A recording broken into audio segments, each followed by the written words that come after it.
Nafahamu watu wengi mmeshawahi kukutana na hii changamoto ambapo una edit video yako kama hivi na ghafla umeme unakukatikia, na ukikumbuka ulifanya vitu vingi sana pasipo kubonyeza button ya kusave. Unaanza kupaniki na wakati mwingine unaweza ukajikuta unaanza kulia.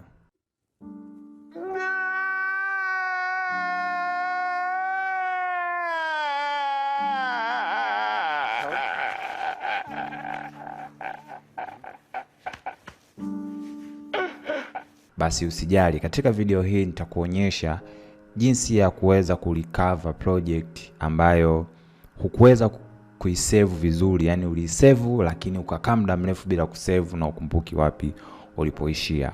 Lakini pia kama hutoweza kuona project yako ilipoishia, basi nitaweza kukuonyesha ni jinsi gani unavyoweza kuseti ili uweze kuona project yako ikiwa inajisave automatic. Kwa hiyo itakuondolea stress zile za kukumbuka kwamba ni save saa ngapi au nifanyeje.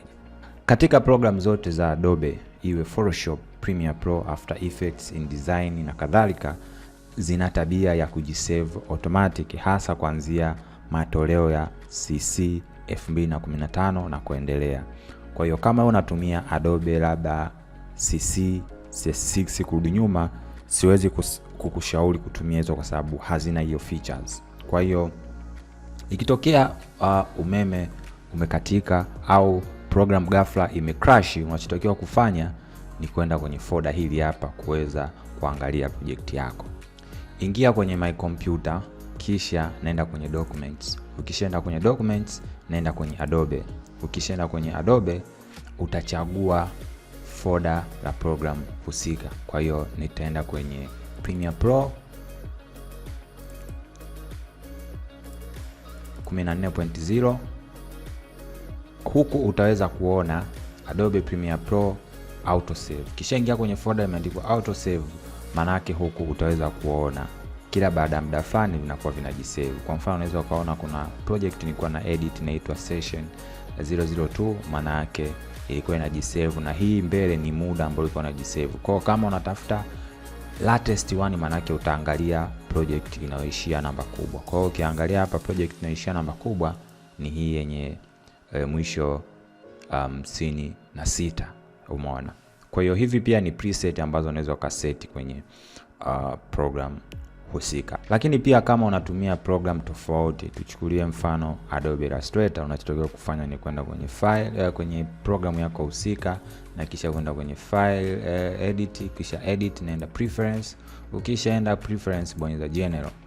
Ukishaenda general, utaenda kwenye sehemu ya file handling kama sikosei. Kwa hiyo ukienda kwenye file handling, unaweza ukaona hapa automatic recover data every hiyo hapo, umeona. Kwa hiyo mimi nimeset kwamba kila baada ya dakika 2 project file be save automatically. Lakini pia unaweza ukachoose folder kwa maana iweze kuingia wapi, kwa maana kila program inatofautiana. Kwa hiyo nimekuonyesha tu kwenye Premiere vile, lakini wewe unaweza ukaset folder ambayo ni rahisi kulikumbuka, ambayo mimi binafsi nashauri uweke kwenye labda my documents ya utaangalia jinsi gani na muda utaseti.